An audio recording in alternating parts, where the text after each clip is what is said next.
It's been over a decade, but we are back in Edmonton, Alberta for the NLL Unbox Series. What's good, everybody? Welcome back to another edition of the Off the Crossbar Podcast. He is Pat Gregoire. Find him at P. Greggy. My name is Teddy Jenner at Teddy Jenner. The show at OTCB_podcast or on the Instas at OTCB Podcast. Yes, we're coming to you a little bit late, but someone got stuck in Toronto in the snowstorms.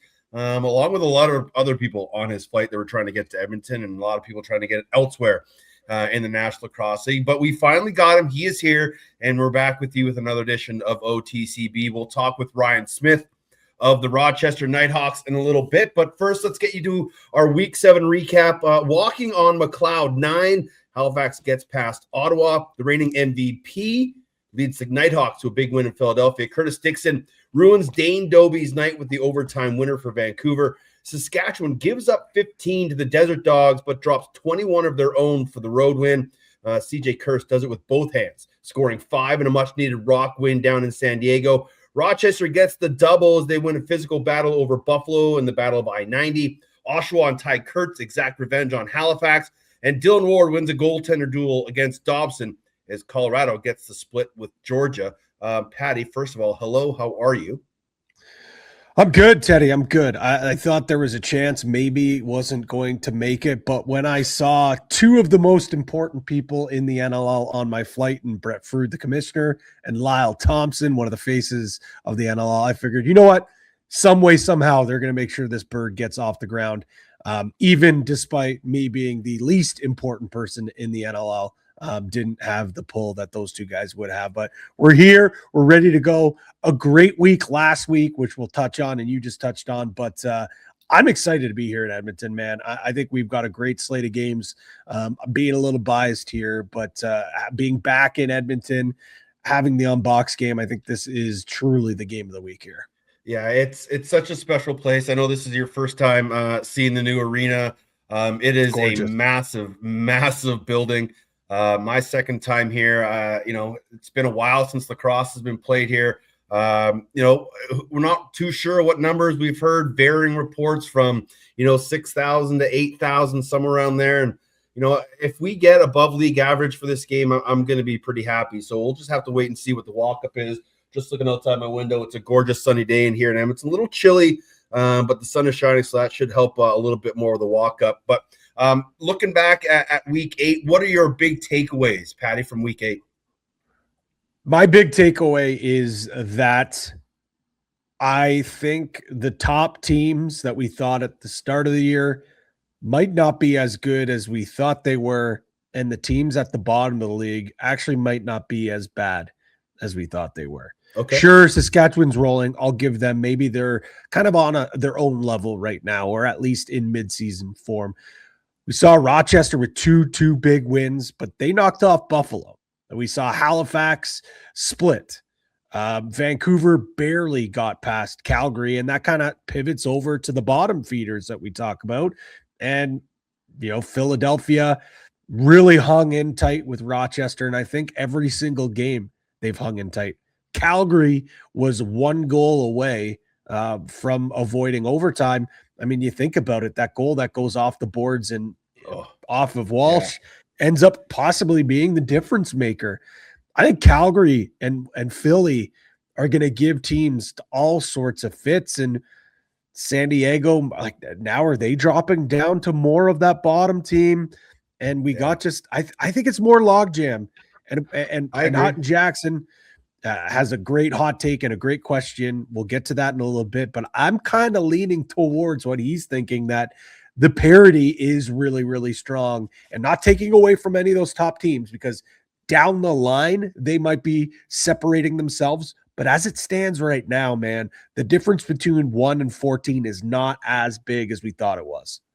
Yeah, it's, 3.5 games separating first from 14th. So there's a lot of room to make up with just one win in the National Lacrosse League. So I agree. There's, we all sort of love to hate the word parity, especially when you talk about the National Lacrosse League, but each and every year we're seeing it more and more. My big takeaway is sort of like a question and a thought, and it's that, and I haven't, it's kind of like a mailbag question. We'll get to that in a minute, but Do you think the fact that Saskatchewan gave up 15 to Las Vegas is a concern?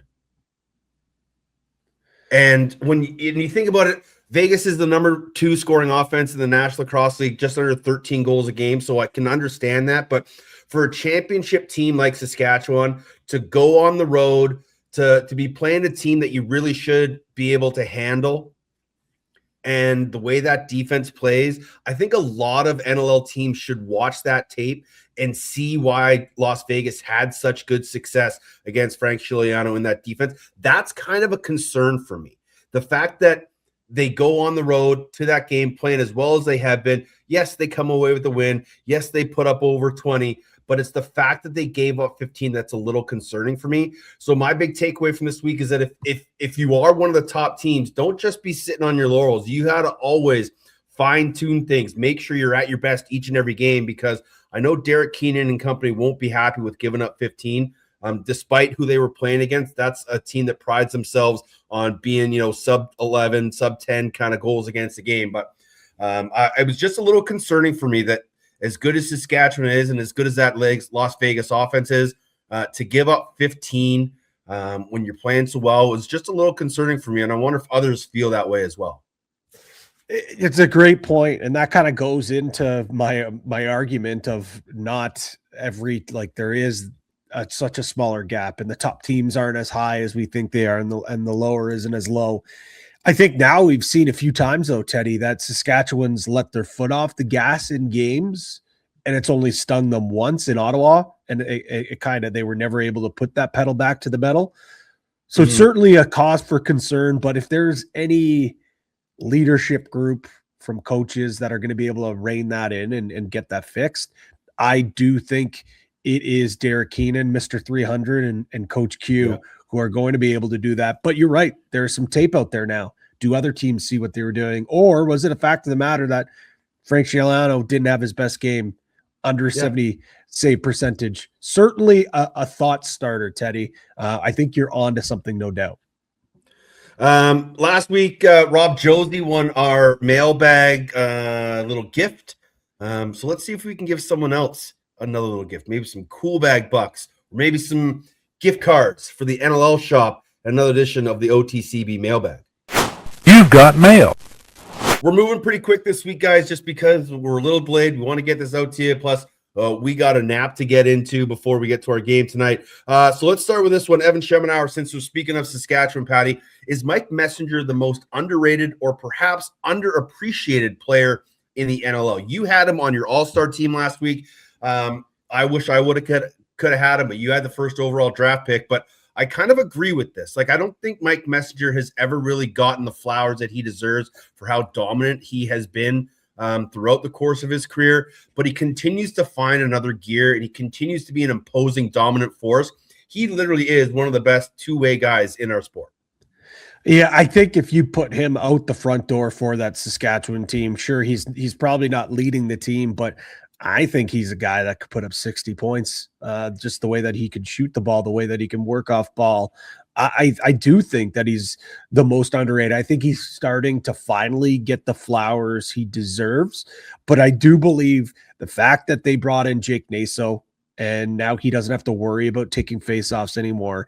It has taken off the miles. Although he's still out on the draw team getting loose balls, I do think late in game it was really taxing for him going out, taking those faceoffs time and time again, and it's allowed him to flourish in other areas. So he's probably my transition player of the year, or at least on my ballot right now. So me personally, I've always appreciated him. I always highly rated him.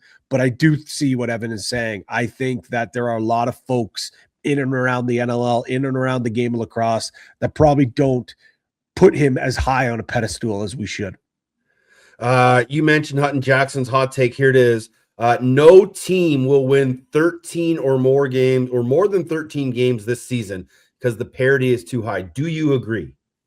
Oh, this one's tough, man. I was going through. So, like, for example, let's just go. Okay, the team with the most wins right now in Saskatchewan. Here's the remaining schedule. This weekend at home against Oshawa. Let's say they get a win there. There's 6. At Calgary, probably 7. At San Diego, probably 8. Hosting Vancouver, let's say for argument's sake, Vancouver gets a win there. Then at Philly, we'll say they get a win. At Buffalo, for argument's sake, let's say Buffalo gets a win. At Rochester, let's say Rochester gets a win. Home to San Diego, win. At Toronto, let's say a win. Then at home to Buffalo, let's say they get a win. Colorado, there's a win there. And then maybe a loss to Colorado. Like, that's the top team there. And that is close to 13. That's 13. Yeah, that's 13. That's 13 right on the nose. Yeah. I think it's a hot take. I don't think it's a bad hot take, though. I think there is a world that we don't see a team get to that point or a team over that point. I love the argument. With that being said, though, teams like Saskatchewan, even a Vancouver with only 1 loss right now, I think one of them would get to 13. But I love the thought starter, Teddy. Okay, I'm just going back here. So 2014 was the first year we had an 18-game schedule. Edmonton won 16 games. Rochester won 14. Those are the only 2 teams above 13 wins. The next year, only Toronto Rock had more than 13 wins. 2017, nobody had more than 13 wins. Same with 2018. 2019, only Saskatchewan had more than 13 wins. The 2019 season, Buffalo had 14 wins. 2020 was cut short. 2022, Buffalo had 14. 2023, Buffalo and San Diego had 14. So it's not a guarantee that teams are going to get above 14. That's a pretty high number to get to. So I'm going to kind of lean along the lines of, I don't think anybody gets more than 13. Might have 1 or 2 around 12 or 13, but to get to 14, you're going to have to go on a heck of a run. Well, he says 13 plus, so I assume that's 13. Is that 13 or more? Or yes, 13 more? And more. Okay. Yeah. Well, then Hutton Jackson is a betting man, and when you look at the betting number, 13 plus means if you hit 13 or more than that, then it counts. Last year, though, Buffalo and Saskatchewan tied for first with 13 wins each. So it is a bit more of a hot take, but it's not as outlandish when you break it down like that, Teddy. Yep. Yeah, I agree. I think we'll be right around maybe 1 or 2, but it's definitely going to be close. His secondary question, this kind of revolves into it. Which team above 500 right now do you think is most likely to miss the playoffs, and which below 500 team will make the playoffs? It just so happens that the standings currently, the 8 teams that are in the playoffs are 500 or better, and the other teams are below 500. So let's start with the teams below 500. Vegas, Georgia, Oshawa, San Diego, Philly, Calgary. Which one of those teams do you think has the best chance to make the playoffs? Okay, because I think those are 2 different questions. I think there's who do you think and who has the best chance? Okay, well, his was which below 500 team do you think will still makes the playoffs? Okay, so then the thought starter there, because I want to say Vegas, but the goaltending situation scares me too much. Yeah. I want to say Georgia because the goaltending and the defense is fantastic, but the offense scares me. Yeah. I don't love San Diego. I don't love Philly. Calgary down 1-4 seems like too big of a hole to. I'll say Oshawa. Okay. I'll say Oshawa. Although with 6 games played at 2-4, it's going to be a tough hole for them to dig out. But the last 2 weeks, the offense has shown a pulse.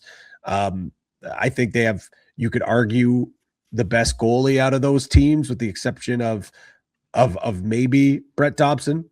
Yeah. So I'll go with Oshawa. What about you, Teddy? Okay. I'm going to go with Georgia. I think Brett Dobson and that defense is going to somehow find a way to lead their team in. They're the only team below 500 with a plus goals differential at +4. It's not a huge plus, but they're still on the positive side of things. So I think that group is going to start to come around. I think LT4, Lyle Thompson, is going to get into a rhythm. And, you know, we've got some sort of breaking news that Torrin Ecclestone will be back in the lineup tonight for Georgia. So that's a big boost to their offense. So I think Georgia's going to start to find some groove here. and they will be the team that makes it into the playoffs below 500. We won't count the teams that are at 500 because they're not above 500. So is there any chance that anyone of Buffalo, Colorado, Vancouver, Rochester, or Saskatchewan don't make the playoffs? Like the only team that maybe to me is Colorado, just with all the injuries, but I still don't think it. I think all those teams are punching their ticket to the playoffs, to be honest. Agreed. You've kind of had this thought process for a while. I know other people think it as well, but this one comes from Big Mike. It's another hot take. Calgary is the 12th best team or better in the standing when the season is done. I can see that happening. I think Josh Sanderson's group, despite 1-4, other than the Buffalo game, they've been in every single game, only -7 goal differential. They're a hard-working blue-collar team that makes you earn every single shift. I think they're a team that can go on a run if they start putting some things together. Aiden Walsh continues to get more and more comfortable in between the pipes. So I definitely think that they can move up and be ahead of 2, maybe 3 teams, especially Philadelphia. San Diego keeps going the way they're going. I just don't have a lot of faith in them either. I'll say it. I don't even know if this is a hot take. I know Mike Carvallis is carving his name into the hot take specialist of the NLL, but I don't think it's a hot take at all. I really don't. I think Philly, obviously, with all their concerns defensively, and you look at San Diego, they're 1-3, and what game did they look great in any of those games? Even their win against Ottawa, they almost had an epic collapse in that first game. Their goaltending is very scary. O'Rig is back on the active, but even when he was playing, he didn't look great. They have a -14 goal differential. That is dead last in the NLL.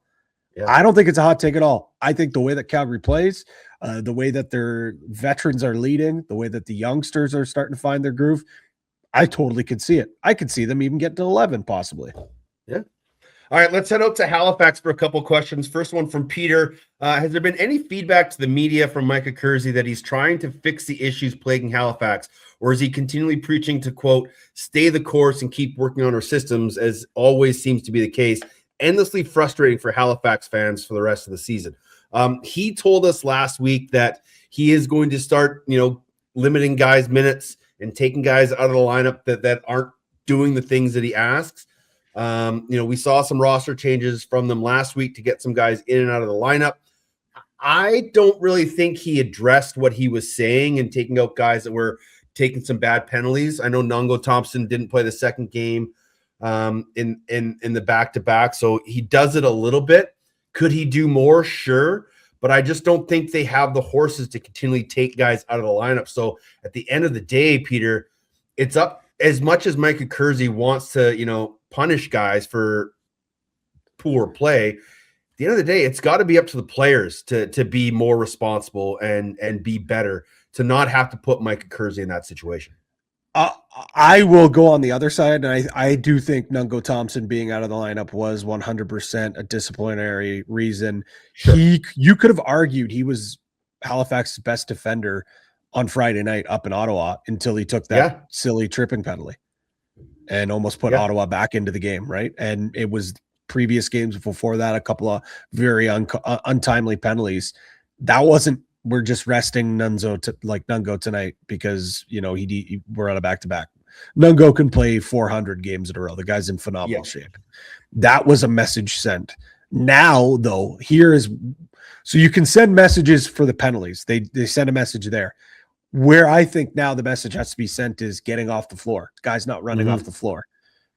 When do those guys, some of the forwards, when does that start to happen?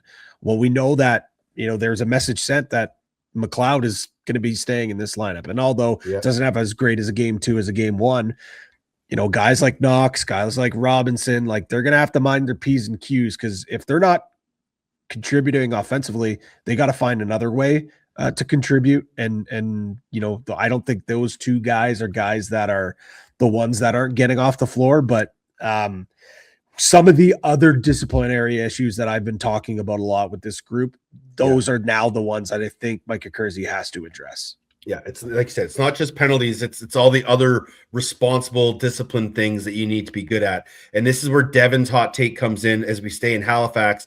Dawson Theed is starting to do more harm than good. Slow off the floor, hands of stone, penalty minutes, doesn't protect the ball very well for a man of his size.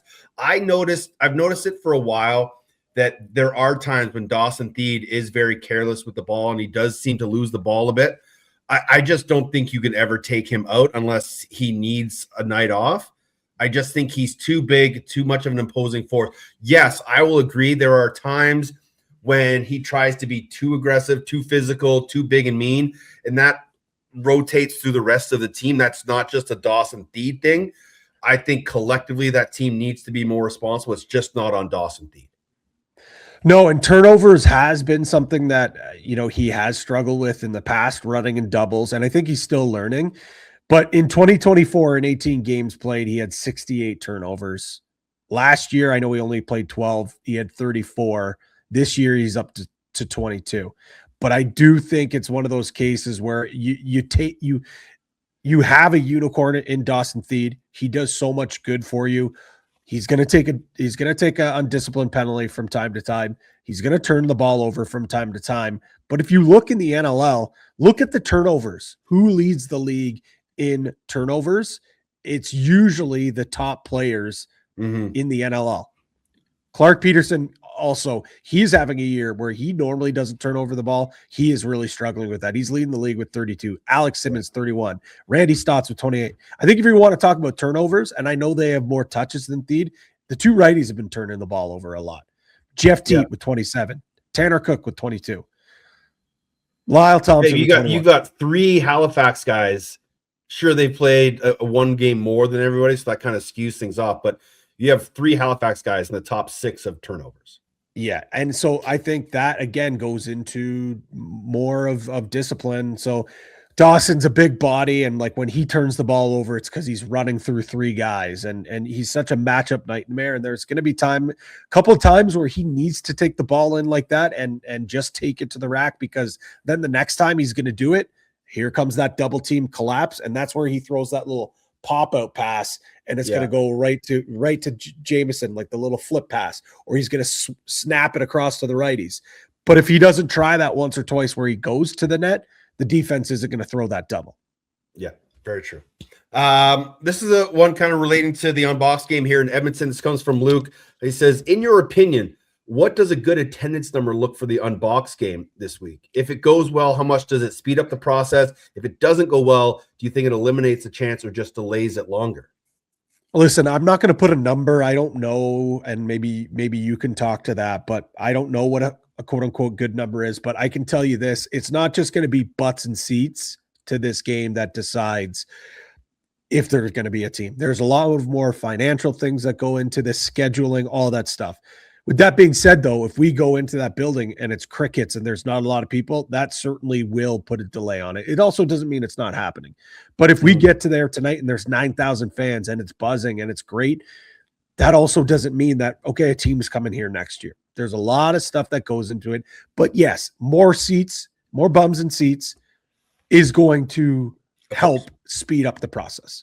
But it's not the end all be all. No, I will say this, and I've said it for a while. If we have above league average for this game, that's a huge positive. Like if we're cresting 7,000, that's a better home attendance than 7 other teams in the National Lacrosse League. So if this is a good showing, the lower bowl is only going to be open. They're not open the upper deck. If it's a good low bowl crowd, I think that goes to show to the Oilers Entertainment Group that there is a passion for lacrosse here. I think the Oil Kings only had like 2,000 fans at their game here the other night. So if they can beat those kind of numbers and they can put a good fan base in here, I definitely think it's going to help. I think as long as this goes out without anything major happening and 5 people show up, I think the Oilers Entertainment Group and a team coming back to Edmonton is definitely something that will happen in the near future and sooner than later. And just a note, you bring up the average. That's great about the entire team. The entire league never really thought of it that way, but just curious. So I quickly looked this up on NLLstats.com. Shout out Graham Parrell. Average attendance in Edmonton Rush history was 8,169.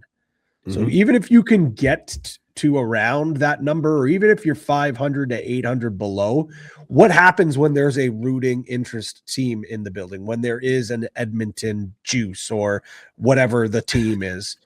That's one thing that I think that was very impressive of Montreal is you go into a relatively new lacrosse market. And yes, they only had about 7,000, but no Montreal team, a Toronto team, which they absolutely hate, a team from New York, and they still were able to get 7,000. So you think, okay, what about if Montreal gets a team? You think it's going to obviously be at least more than that. So I think that is positive that there are some reports that were pushing closer to that. We'll see what we get for walk-up tonight. But if you don't be super excited if you see the place, rock tonight. Be excited and happy for it, but just don't assume that, a team's coming next year. But also at the same time, if it doesn't look as great, that also doesn't mean that a team might not eventually come. Last one comes from Nathan down in Colorado, who's always got some good ones. Nathan, we just had to pick one of yours that you sent to us, but this is the best one, and it's a question that people have been asking about through other different sports. But Patty, who is on your NLL Mount Rushmore? Listen, I'm gonna ask you because you always ask me, and okay, I want to hear yours first because you've been around longer generations than I have.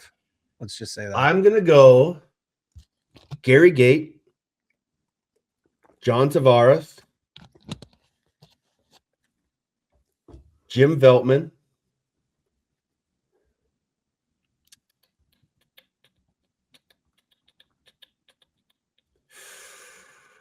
tough one.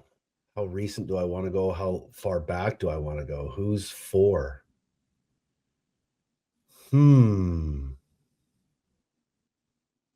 It's tough, man. Bob Watson. I'll put Whipper on there as my fourth. So who do you got? Mine is very close. Very close. So it's Gary Gate, John Tavares, John Grant Jr. Okay. And I know that's difficult because it's like longevity, but what happens if he, what happens? Like, there's the argument if Bobby Orr played an entire career, he would be better. People would be talking about him. There are people who say, oh, he was better than Gretzky. That's here nor there. My fourth, I might catch some heat for this. Oh. But Matt Vince.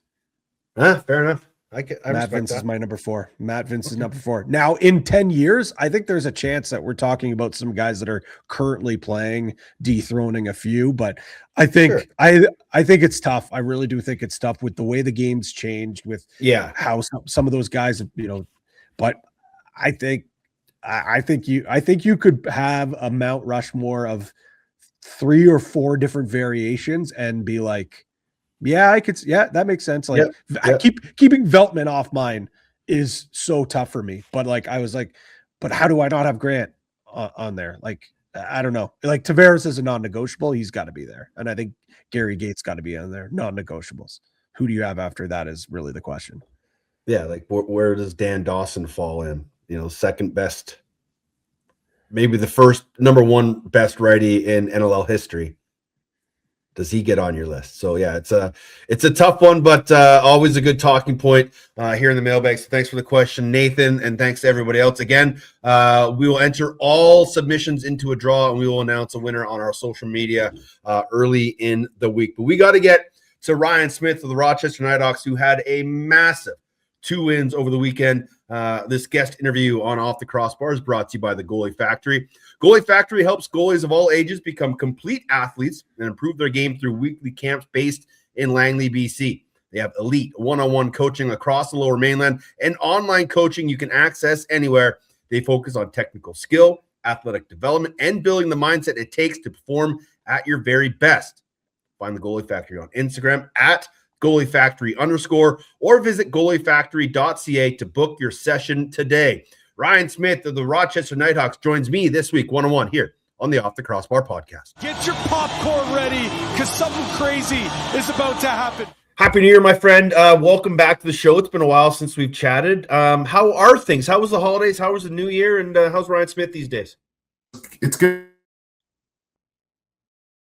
Family, a lot of friends time, so no complaints there. But I was excited to get back with it with the guys. With all the bye weeks at the beginning of the year, it's good to kind of get in a roll and have some games now.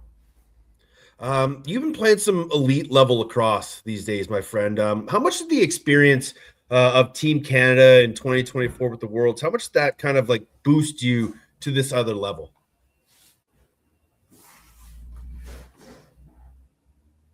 You got me right? Can you hear me? I think I lost you there. Oh, all right. Let's try that again. 3, 2, 1.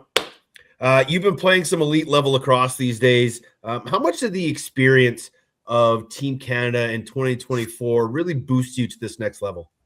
Yeah, it definitely does a lot for the confidence. And Mann Cup this summer, playing with all those guys in Six Nations and Team Canada, I think just getting experience to see how guys at the top level operate. In Team Canada, playing with that offense, all that talent, same Six Nations, you learn a lot. And it's not about just how some of those guys play. It's how to close out games and gain a lot of that experience, how to shut off transition properly, and kind of doing all those little things at a very, very high level. So definitely a lot of lessons these last couple of years. And just been trying to implement them in my game and bring them back to Rochester. Did you have Mann Cup MVP on your 2025 bingo card? I did not. No, I didn't even have playing senior A on my bingo card. So it was a hell of a summer, though. It was such a great locker room, getting to know a lot of those guys who, I grew up watching and was a big fan of, and now being able to suit up alongside of them was a pretty surreal experience. What was that experience like? Your first Mann Cup, you're playing out in the hallowed grounds of Queen's Park Arena. You guys go 7 games and, one of the best Mann Cups we've seen in a while. Just take us through what that was like for you on the grand scale of things. Yeah, it's a grind for sure. Going to game 7 in 9 days, 10 days, whatever it was. Definitely couldn't move for about a week or two afterwards, but I think it was one of the coolest lacrosse experiences I've ever had in playing in that arena. I've said it to a couple people, but I think that's the loudest I've heard an arena. And I've been played in sold out Colorado, Buffalo, Calgary, whatever the case is. But that goal that they had at the end of game 1 to tie it up, to send it to overtime when Dixon scored with, I think, a second or 2 left, I think that's the loudest I've ever heard an arena. So it's crazy. The fans are just right on top of you, and it's a hostile environment for sure. But yeah, one of the coolest experiences I've ever been a part of. Yeah, a pretty cool experience must have been the game this past weekend against Buffalo, coming off the win in Philadelphia. Then you come back home and you see all the orange in the crowd, which is such a weird thing for a home player. But was that one of the best full team efforts your group has played since you've arrived here, especially again coming off the back-to-back? 100%. Definitely was a long day. We didn't get back into Rochester until 5 a.m. or whatever it was. So had a good plan leading up, just getting a team mobility, team stretch in, watch some film, and get our rest. But yeah, I think, to answer your question, yes, I think it was the most complete team effort we've had since I've been in Rochester. Starting with Hearts and Net, played a hell of a game. And then our defense played great. Transition, we played really well. Didn't really give up a lot of opportunities in transition against. And we had a couple goals in transition as well. Then I thought our offense did a great job swinging the ball, moving the ball around, using each 30-second shot clock as well. So it was a hell of a 60-minute effort. It's still fairly early, but it feels like Zed really started to find his footing with your group last game. What's it like building chemistry with a big body like that? He's awesome. A couple of guys have mentioned to me that he makes me look small, so it's always a good laugh. But no, Zeddy's awesome. He's fit in so well. He's one of the nicest people I've ever met. And he wants to learn how to fit into the offense. We're always chatting throughout games or practices of what do you see here, what do I see there, just to try to build that chemistry. But you're starting to see it come alive now, and we knew it was going to take a little bit. But just with all the talent on our offense, and you add somebody in like Zed who has so much talent, but he's also willing to do anything he needs to do to help us win a game. So having that right side with me, Zed, and Waters, and then Lanch as well. But having those three big bodies on the right side and the athleticism our offense brings as well, it makes it for a tough task for any defense to play. So as long as we keep doing the little things and keep performing 60 minutes at a time, we're going to be a tough group to stop. You mentioned Lanch. News today that he's extended for 4 years in Rochester. You're in for 5 years. Does that belief that Dan Carey having in you to help motivate you guys to build something special in Rochester?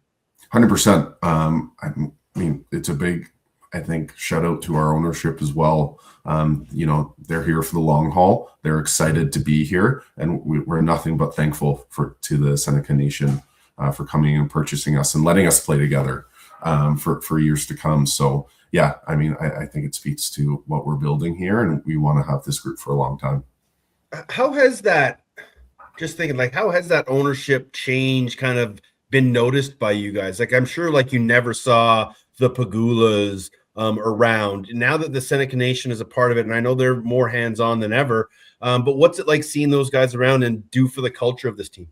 It's been awesome. I think we first noticed it when we did our media day. The media group that they brought in we were never seen anything like it before. The production that they had going on there.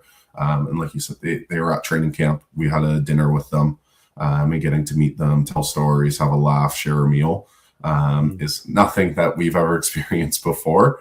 And they've been at every home game as well. And they want to get to know us. We want to get to know them and kind of learn about the Seneca Nation and their history and their attachment to the game of lacrosse as well. So it's been an awesome experience with them so far.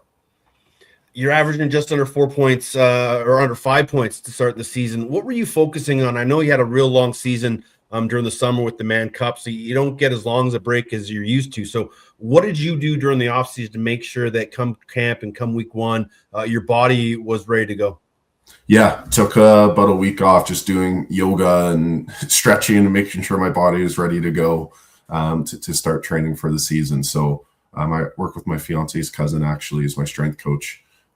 So once I was ready to go, I just let him know, and we put together just kind of a quick 5-6 week plan to try to put on a little bit of muscle and get in good shape for the time camp rolled around. So a lot of it was just making sure my body was right and ready to go, instead of, like you said, having that long off season where you can train and try to get a lot faster, a lot stronger. But a lot of it was just kind of trying to work on my agility, twitchiness, opposed to kind of putting on that strength. What was your yoga routine? Were you a hot guy? Were you a hatha, a flow? What was your go-to? Just usually a flow, just to get the body moving. I have a gym down in the garage, so okay. I usually put the heater on me and search it up on YouTube. So yeah. Fair enough. You mentioned Rylan Hartley and the start that he's been off to this year, but when he goes halfway up the floor to grab a loose ball, how loud are you guys on the bench, gasping and like kind of little small panics, or has it become just a regular thing to see Ralphie out of the cage like that?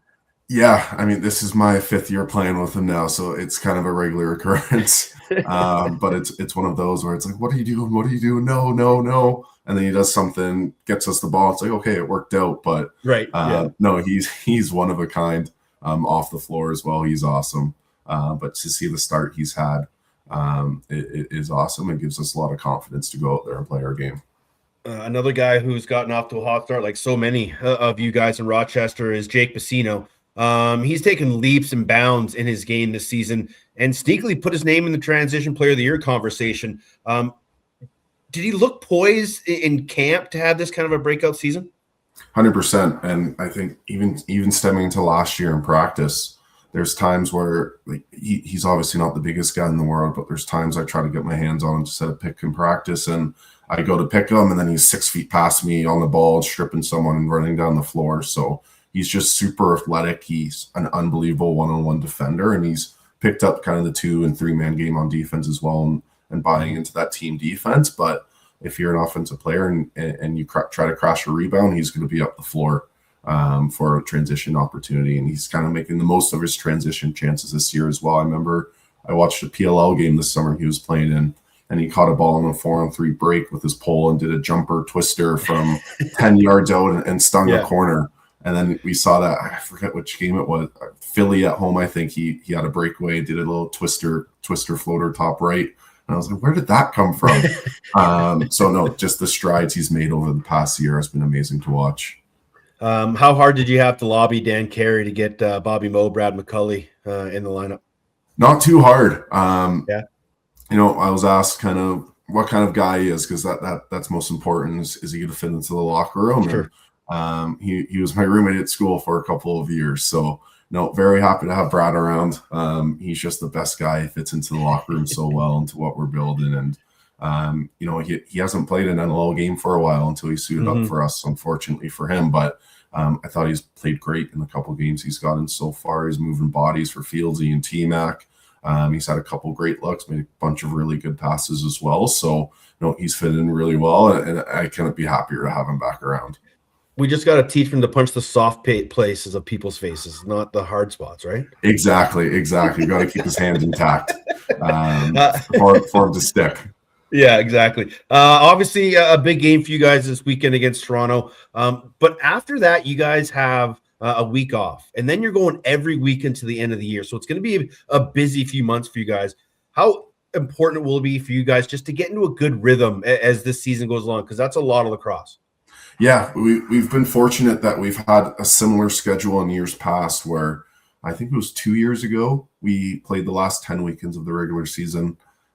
So it's nice in the fact that you're playing every weekend. You're kind of in the swing of things. You're in a routine. You have your schedule down. I remember fourth game of the year, me and Lance were roommates, and we looked at each other like, when's the bus? Like, what's going on? Like, we didn't feel comfortable yet because 7 weeks have gone by and we're on our third game, right? So it'll be good to kind of get in that flow and hopefully get a couple guys who are banged up right now back after that bye week to kind of go full steam into the playoffs.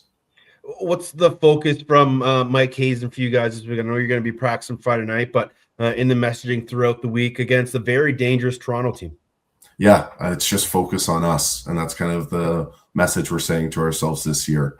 Yes, teams are going to do some things different on offense. Some teams are going to push where some teams want to settle it down.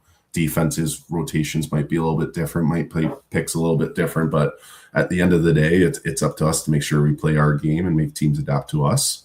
So on offense, we're going to get on the floor hard and make the defense adapt to us and play our game one shift at a time for a full 60 minutes. We say it a lot here on OTBC. You're one of our favorites. We're starting to hear other players give you your flowers as well as one of their favorite players. So do we have to start calling you your favorite lacrosse player's favorite lacrosse player? No, that's okay. That's okay. Okay. Who is your favorite lacrosse player in the National Lacrosse League? Yeah.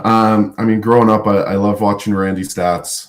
Just how he's such a good ball handler, but he's always going to be in the middle and kind of setting hard picks and getting his teammates open. And that's a guy who I tried to style my game around a little bit when I was coming up through minor and into junior. It was kind of him and Ben McIntosh were the two players I watched because they were so good off ball. But then obviously, like, you watch some of I always loved watching Curtis Dixon as well. Just some of the highlight reel goals he would score. Obviously, I don't have that athleticism in my game, but to see what he's doing at however old he is now, and he's still putting up good numbers.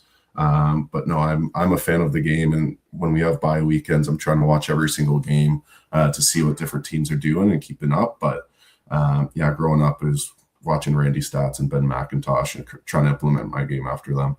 Well, a couple reverse warriors and sun salutations. You'll be going one hand between the legs in no time, my man. I don't know about that. Smitty, we appreciate you, man. Like I said, you're one of our favorites here on the show. Safe travels down to Rochester this weekend and continued success, my friend. Always love seeing the K-Hawks have success. Good luck. Appreciate it, Teddy. Thanks for having me on. Oh, my goodness. Oh, my goodness. All right, that's Ryan Smith, brought to you by the Goalie Factory. Again, find them on Instagram at goaliefactories_ or visit goaliefactory.ca to book your session today. Always love talking with Ryan Smith. I love the fact that he was like, yeah, you know what? When we see Rylan Hartley out of the cage, it's just kind of common knowledge that he's going to be doing something silly. We just always got to be prepared for it. And often when he does, if he makes a mistake, he somehow finds a way to bail them out. So big couple of wins for the Knighthawks. Another big game for them against the Toronto Rock, looking to win 3 in a row. I want to ask you, because remember after the Colorado game. Everyone's like, oh, hold your horses. Rochester's not as good as we think. And then they go and beat Philly, and then they beat Buffalo at home, which is no easy task, especially on the back-to-back. Does it reinstitute your faith in the fact that Rochester is a top-tier team and you don't have as much concerns about their defense? It really does. I think it also just kind of goes to show the fact that goaltending is just so darn important in this league. And like, if your goalie's not on, good luck. Like, absolutely good luck. The team just plays better when Hartley's in the net, and they play better when he's buzzing around like you guys were talking about there, making acrobatic saves like that. They just, but that game plan that they, packed it in, but still played aggressive, a lot of pressure, forcing bad shots from the outside, forcing Buffalo into uncharacteristic shots, giving up shots that Hartley wanted to see. That was a masterclass. That was that might have been the best game I've seen from the Rochester 2.0 Knighthawks. Yeah. That I can confidently say was the best I've seen the defense played since the Rochester 2.0 Knighthawks. It was outstanding. They're pushing the ball in transition. They're getting out to hands, taking away time and space, using their athleticism. When they made mistakes, Hartley came up, or they had that secondary slide. I was blown away, absolutely blown away with how good they played defensively. You don't see it often, but as I was watching that game, I thought to myself, when was the last time we saw defense really like push their will against the Buffalo Bandits and make the Bandits offense play into their style of game? And, they were all over the floor. Zed Williams was laying bodies. Guys were hitting the turf, diving all over the place for loose balls. Like, that was a team that understood the assignment. They knew that Buffalo was going to be hungry, and they just found a way to be hungrier. And that was a massive 2-game weekend for the Rochester Knighthawks in week 7. So we got to get to week 8 in the National Lacrosse League. And in just a couple hours, this game's going to be getting going. Colorado at Halifax. Man, this game could go either way, Patty, because Colorado, obviously the injury to Ryan Lee doesn't help. We're still waiting on the health of Andrew Q to see if he gets back. But the way that Colorado defense is playing the last couple games, if Halifax is flogging them from the outside, Dylan Ward's just going to be eating balls up, and it could be a long night for the T-Birds. Yeah, they got to start out hot, and I know they're a team that can, with a blink of an eye, come back in games, but this year they haven't showed that. They haven't showed the offensive punch. They're one of the least efficient 5-on-5 offenses, according to Ty Merrill. They actually haven't scored in transition nearly as much as they have last year, and you're going up against a very strong, stout defense. And offensively, you don't really know what you're getting out of this group. I think they're still trying to find their footing. They're still trying to figure out their ancillary pieces as well and where guys fit. But their defense and Ward have played so well as of late that, like, they're allowing that offense to figure things out. And once they do, look out. This could be a team poised for a deep playoff run. I think Halifax has to get back to the old Halifax ways and spin the ball, move with a purpose. Don't let the ball die in the righties' sticks. Trust the lefties. Shoot early and often. Don't double clutch. Like, if you see a good shot, take it. Yeah. Doesn't matter if it's early in the clock. Take the good shot. Because I find early in games, they're very selective. And then later on in games where they start to chase the game, then they start chasing it. And then they start taking those bad shots. Get back to your old ways. Look at the guys. Look at the dogs you have on the front. Like, remember that and play with that swagger. Play with that edge. Don't go over the edge. But we're not neutering these dogs here, man. Like, no. You can't. And let them go out and do that. I think it's a massive, massive game for Halifax. It's a big game for Colorado too. But I think this is a real prove-it point for these T-Birds. The first game of our NLL on TSN doubleheader goes from Banditland as Buffalo hosts Ottawa. Brad Challoner, Matt Cullen will have that game leading up into our game. We saw Ottawa last week. They're a team that's kind of up and down. They can put up goals, but it's that crucial 4, 5, 6 goal runs that they continue to give up. If you give that up to Buffalo, you could be in for a long night.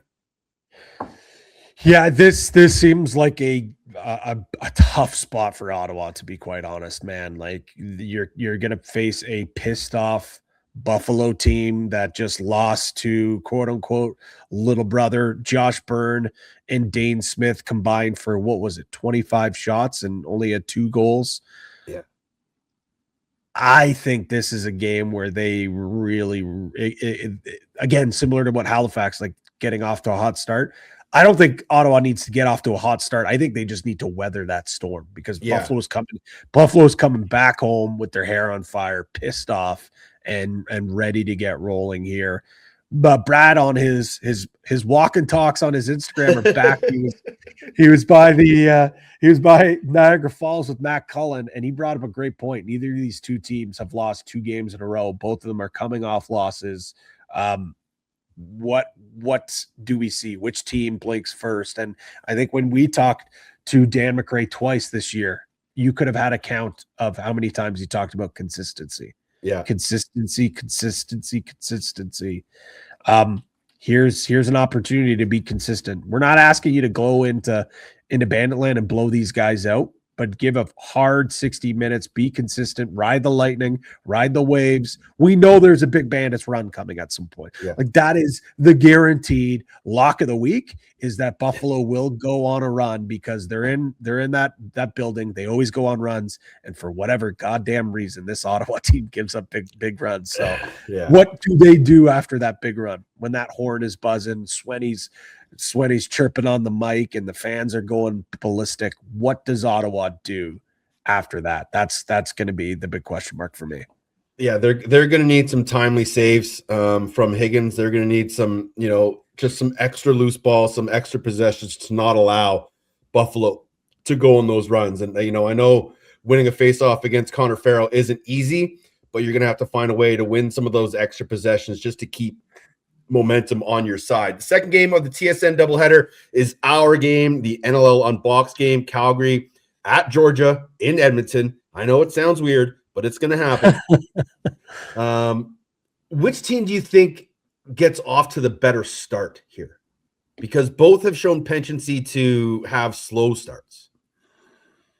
It's a great question, Teddy. And I think... Thanks, Pat. I think Calgary kind of jumps out at me just because their travel was shorter, but Georgia also has been out here since Wednesday we found out. Most of them about Wednesday, yeah. A good chunk of them were out by Wednesday. So, I think usually I give the benefit of the doubt to the team that has, the quote unquote stronger defense and goalie. And although Calgary's shown improvements on the back end and Walsh has started to find his stride, I'll say Georgia because it takes a little bit of time for that Calgary offense to get going. And to be quite honest, we haven't seen Georgia's offense get going at all. So I'll say Georgia, but I mean, if Calgary can come out quick and get to Dobson early and find a way to beat this big, fast, long, rangy defense of Georgia, that could go a very long way because Teddy, as we talked about it ad nauseum this week, the offense hasn't got going. Mm-hmm. I don't know if Georgia has the firepower right now to claw themselves out of a 3, 4, 5, 6 goal lead. Like that might become an issue for this group. Yeah, I hear you. It's so weird, this Georgia team. The number 1 defense of goals against, and the number 14 goals for. Like crazy. Something has to change with this team, and I think that defense will be able to hold the fort. And I think that's kind of what I said with Georgia being a team that I think will make the playoffs.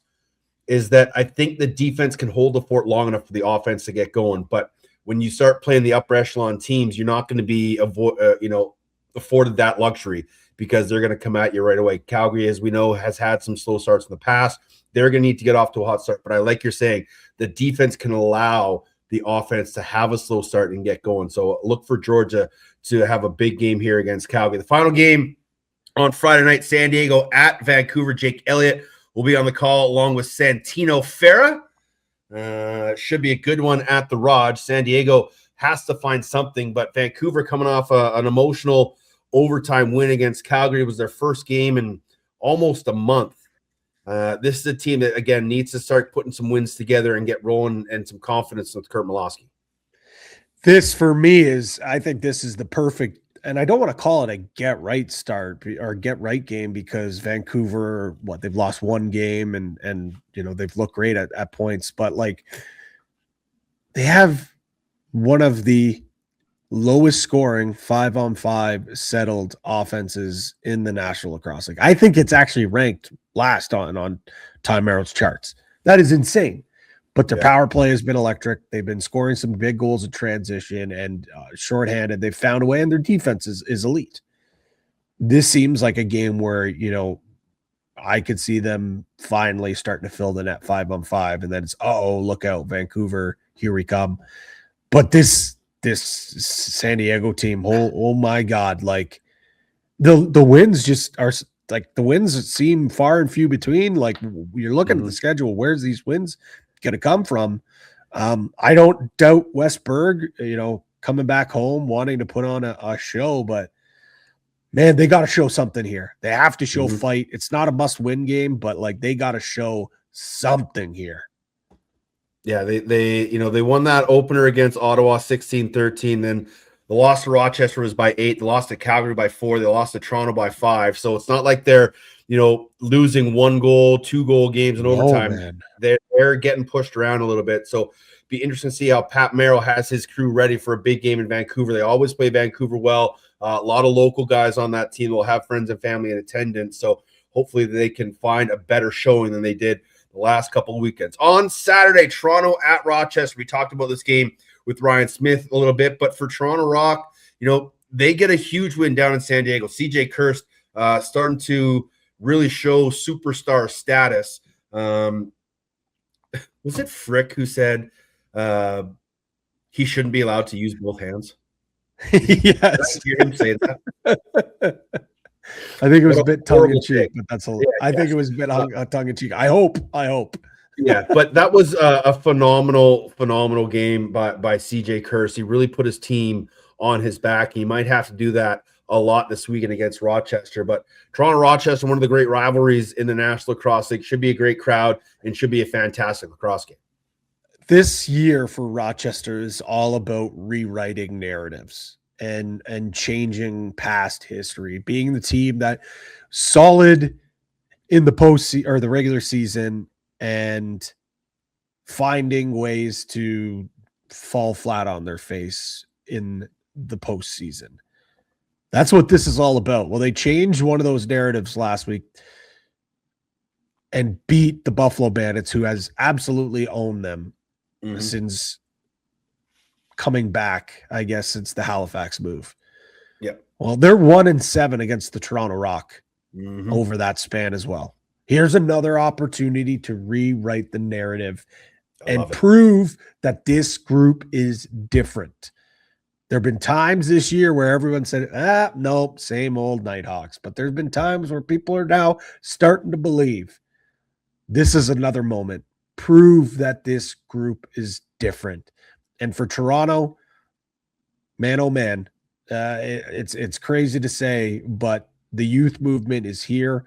CJ Kirst is really driving this offense. Would love to see some of the other vets get a little more involved, but at points in that game, it was Kirst just saying, all right, we're going to win this game. And it's remarkable to see a rookie have that ability to take over games. We go from Kirst to Kurtz and the Oshawa Firewolves, who take on Saskatchewan. Oshawa has put up 30 goals in their last 2 games. They are 1-1 in those past 2 goals, but we're starting to see this offense find its rhythm. It took a few weeks, but if this is a team that is going to consistently put up 13, 14, 15, 16 goals a game, they're going to start to give teams more trouble. Now, unfortunately, they're going up against a Saskatchewan team that gave up 15, so that could be a blessing in disguise. But if Oshawa is going to win this game, they're going to have to do that again. They're going to have to put up big numbers. It's got to be more than just Kurtz. It's got to be Simmons. It's got to be Kurtz. It's got to be everybody. It's got to be Dyson. It's got to be Taggart. Everyone has to contribute. If it sits in one stick, it's going to be a long night because it's a very athletic Saskatchewan defense that will push you and keep you on your back heels. But I've liked the fact that Oshawa is starting to turn things around. Yeah, and I like the fact, and I said it a couple of weeks ago on the pod, it's like, listen, this is a team that lives and dies off the outside shot. They add Moyer in the lineup, who's a guy that works from the inside out. They add Kastjok, plays a little more inside out when he stays and plays. They've added a bit to that element, but they also have stayed true to who they are, and it's a sharp shooting team. Kurtz, though, he's starting to get to the middle, and that's where he needs to live. He needs to live in that area. Simmons has to beat his guy underneath and take it to the rack. But when they are dynamic and they're dangerous and they're getting to the middle and they're beating guys underneath, that's going to free up space for better outside shots on the run when they sweep the top. They're changing their planes. They're playing with a lot more swagger, playing with a lot more confidence, and that's a scary thing. And you mentioned the athleticism. There's not many teams that can deal with the speed and the aggressiveness and the athleticism as Saskatchewan. I think Oshawa is one of those groups. I'm not ringing the upset alert bells, but if it was to happen, I wouldn't be overly surprised. Are you ringing an upset bell for Philadelphia at Las Vegas at all? No, I don't think so. Okay. But I will say, and I know it's not box bets, we'll get to it in a little bit. That's next. I don't know if I've ever seen Vegas this big as a favorite before. I can hardly remember Vegas being listed as a favorite, never mind minus 155. Yeah. It is a bit scary that they're that big of favorites because maybe you are right. Maybe it is upset alert. And let's be honest, this is, we know the way that Vegas likes to play, and it's in these high scoring bouts. Yeah. Say what you will about Philadelphia. I think they have the offense that can live and survive in these shootouts. Yeah, especially when, O'Neill's really starting to go. Joe Rez is going. Michael Sowers had 7 points in his season debut. So they definitely have some athletes out there. Caleb Kahn moved back to the practice roster this week. So Alex Bouquet is back. So if things don't go well with Kelsey, Bouquet will be in. But again, if we're seeing Alex Bouquet in that game, that means things are going well for the Philadelphia Wings. So keep an eye on that one. Those are your 7 games during Week 8 and the National Lacrosse League starts Friday, Colorado at Halifax. Doubleheader on TSN, Ottawa at Buffalo, Calgary at Georgia, then San Diego at Vancouver round out Friday night. Toronto, Rochester, Oshawa, Saskatchewan, Philly at Vegas will round out the week. Time now to check in with the Polar Bears. Time now for Box Bets, your source for all the lines, odds, and props from across the world of lacrosse. Brought to you by CoolBet.com. Stay cool, bet responsibly.